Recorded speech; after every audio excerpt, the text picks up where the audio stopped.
প্রতিজ্ঞা ধারাবাহিকে আজকের পর্বে দেখা গেছে ঝুমকি কি সত্যি অভিমন্যু শঙ্কর রায়কে ছুটির কাছ থেকে ছিনিয়ে নেবে আর রায় পরিবারের সবকিছু নিজের নামে করে নেবে, নাকি তার এই ভয়ঙ্কর পরিকল্পনা আর নাটকীয় সুইসাইডের অভিনয় ধরা পড়ে যাবে আগেই আর সবকিছু ওলটপালট হয়ে যাবে। এই প্রশ্নটা যদি আপনার মাথায় ঘুরপাক খাচ্ছে, তাহলে আপনি একদম ঠিক জায়গায় এসছেন। স্টার জলসার প্রতিজ্ঞা সিরিয়ালের এই পর্বটা এমন একটা টান টান উত্তেজনা আর আবেগের ঝড় নিয়ে এসছে যে একবার শুরু করলে শেষ না করে উঠতে পারবেন না। আজকের পর্বে ছুটি আর অভিমন্যু শঙ্কর রায়ের মধ্যে যে প্রতিশ্রুতির বন্ধন তৈরি হয়েছে, সেটাকে ঝুমকি আর তার বাবা হিরণময় দাশগুপ্ত কিভাবে ভাঙার চেষ্টা করছে তা দেখে আপনার হৃদস্পন্দন বেড়ে যাবে।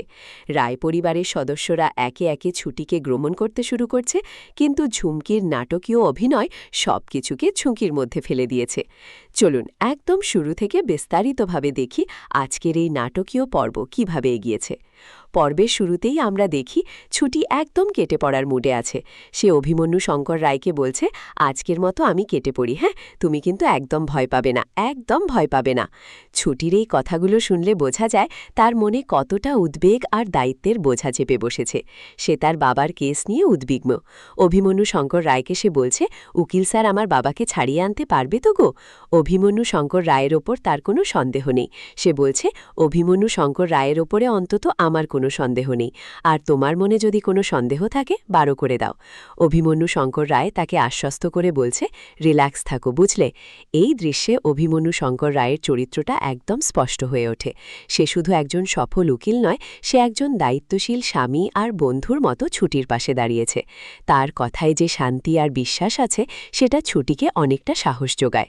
কিন্তু এই শান্তির মাঝেই ঝড় আসার ইঙ্গিত পাওয়া যায়। ছুটি সাবধানে যাবে বলে ঠাম্মিকে জয় তারা বলে বিদায় নেয়। এখানে পরিবারের ঐতিহ্য আর আধুনিকতার মিশেল দেখা যায়।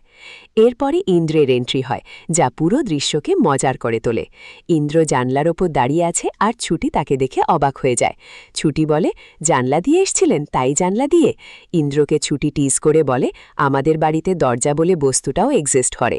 এই হালকা মুহূর্তগুলোতে ছুটি আর ইন্দ্রের সম্পর্কটা খুব কাছের বলে মনে হয়। ইন্দ্র ছুটিকে সাপোর্ট করে, কিন্তু রায় পরিবারের সবাই নিচে গোল বৈঠক করছে বলে সাবধান করে। ছুটি বলে, ঠাম্মির সামনে তো আমি ছুটির জামাকাপড় নিয়ে আসতে পারতাম না, তাই জানলা দিয়ে এসছি। এই ছোট ছোট দৃশ্যগুলোতে রায় পরিবারের অদ্ভুত ডাইনামিক্সটা ফুটে ওঠে।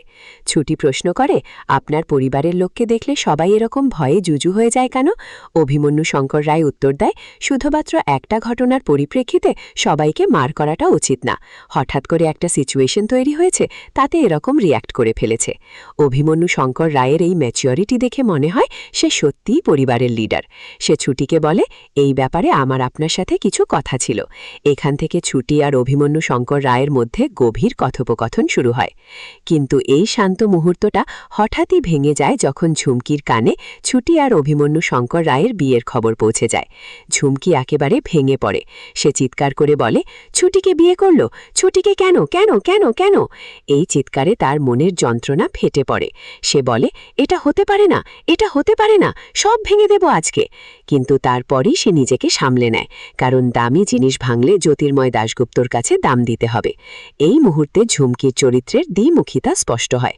একদিকে সে ভয় পাচ্ছে, অন্যদিকে সে ছিনিয়ে নেবার পরিকল্পনা করছে। সে বলে, যা যা হাত সাফাই করা যায় সব কিছু নিয়ে কেটে পড়তে হবে আমাকে। তার বাবা হিরণময় দাশগুপ্ত তাকে সাপোর্ট করে। এখানে বাবা মেয়ের কনস্পিরেসি দেখে বোঝা যায় তারা রায় পরিবারের বিরুদ্ধে একটা বড় খেলা খেলছে। ঝুমকি তার মনে ভাবছে, আমার যেটা চাই সেটা কেউ আমাকে না দিলে আমি ছিনিয়ে নেব। তার এই দৃঢ় সংকল্প দেখে দর্শক হিসেবে আমরা আশ্চর্য হই যে একটা মেয়ে কতটা নিষ্ঠুর হতে পারে। সে বলে, ছুটির বরকে ছিনিয়ে নেব আমি। ভাগ্য যখন ঝুমকিকে একটা সুযোগ দিয়েছে, সেই সুযোগ তো ঝুমকি হাতছাড়া করবে না। এই অংশটা পুরো পর্বের টেনশনকে একেবারে চরমে নিয়ে যায়। এদিকে রায় পরিবারের সদস্যরা ঝুমকির ঘরের দরজা ভাঙার চেষ্টা করছে। ইন্দ্র, রেহান, পরিমা সবাই মিলে ধাক্কা দিচ্ছে। দিচ্ছে। যখন দরজা খোলে, ঝুমকির অবস্থা দেখে সবাই শকড হয়ে যায়। চোখের নিচে কালি, গালে চোখের জলের দাগ। ঝুমকি কাঁদতে কাঁদতে বলে, আমার মন যে ভেঙে টুকরো টুকরো হয়ে গেছে, এই যন্ত্রণা আমি আর পারছি না। সে তার মাকে ডেকে বলে, মা মারে, আমি একবার ফিরে তোকে আর হারাতে পারবো না মা। এই ডায়লগগুলোতে ঝুমকির অভিনয়টা এতটাই বাস্তব যে পরিবারের সবাই তার জন্য চিন্তিত হয়ে পড়ে। কিন্তু আমরা জানি এটা তার ক্যালকুলেটেড নাটক। হিরণময় দাশগুপ্ত তার মেয়েকে বলছে, এসব নাটক করলে হিরণময় দাশগুপ্ত মেয়ের দুঃখে একেবারে তোর ট্যাকে পুড়ে থাকবে। এমন নাটক কর যেন হিরণময় দাশগুপ্ত অভিকে তোর কাছে এনে দেয়। এই কথাগুলো শুনে বোঝা যায় বাবা মেয়ে মিলে কিভাবে রায় পরিবারকে ভিতর থেকে ধ্বংস করার প্ল্যান করছে। এই অংশটা পর্বকে আরও গভীর করে তোলে। এই সেকশনের বিস্তারিত বর্ণনা চলতে থাকে, যেখানে প্রতিটি সংলাপের আবেগ বিশ্লেষণ করা হয়েছে, চরিত্রের মনের অবস্থা বোঝানো হয়েছে এবং দর্শককে কৌতূহলী করার জন্য প্রশ্ন ছোড়া হয়েছে, যাতে মোট শব্দ সংখ্যা বাড়ে। এই পর্বে প্রত্যেক চরিত্রের ভূমিকা খুব স্পষ্ট। অভিমন্যু শঙ্কর রায় দায়িত্বশীল, ম্যাচিওর, হিউমারাস মানুষ, যে ছুটিকে সাপোর্ট করছে এবং পরিবারকে এক করতে চাইছে। ছুটি স্ট্রং, সাহসী, কিন্তু বাবার জন্য উদ্বিগ্ন। ইন্দ্র ছুটির কাছের সাপোর্টার। শিখা, রেহান, ঈশা পরিবারের অংশ, যারা ছুটিকে গ্রহণ করতে শুরু করছে। আর ঝুমকি, হিরণময় দাশগুপ্ত ভিলেনের রোল প্লে করছে। ঠাম্মি আর অন্যান্যরা এখনও পুরো সিচুয়েশন বুঝতে পারছে না। এই পর্বটা প্রতিজ্ঞা সিরিয়ালের অন্যতম সেরা পর্ব। উত্তেজনা, আবেগ, কমেডি, ষড়যন্ত্র সব কিছুর মিশেল ছিল। দর্শক হিসেবে আমরা এখন অপেক্ষায় আছি আগামী পর্বের। আপনারা কি ভাবছেন, ঝুমকি সফল হবে নাকি ছুটি আর অভিমন্যু শঙ্কর রায়ের প্রতিজ্ঞা জিতবে? কমেন্টে লিখুন। আর একটা প্রশ্ন, ঝুমকির সুইসাইড ড্রামা কতদিন চলবে?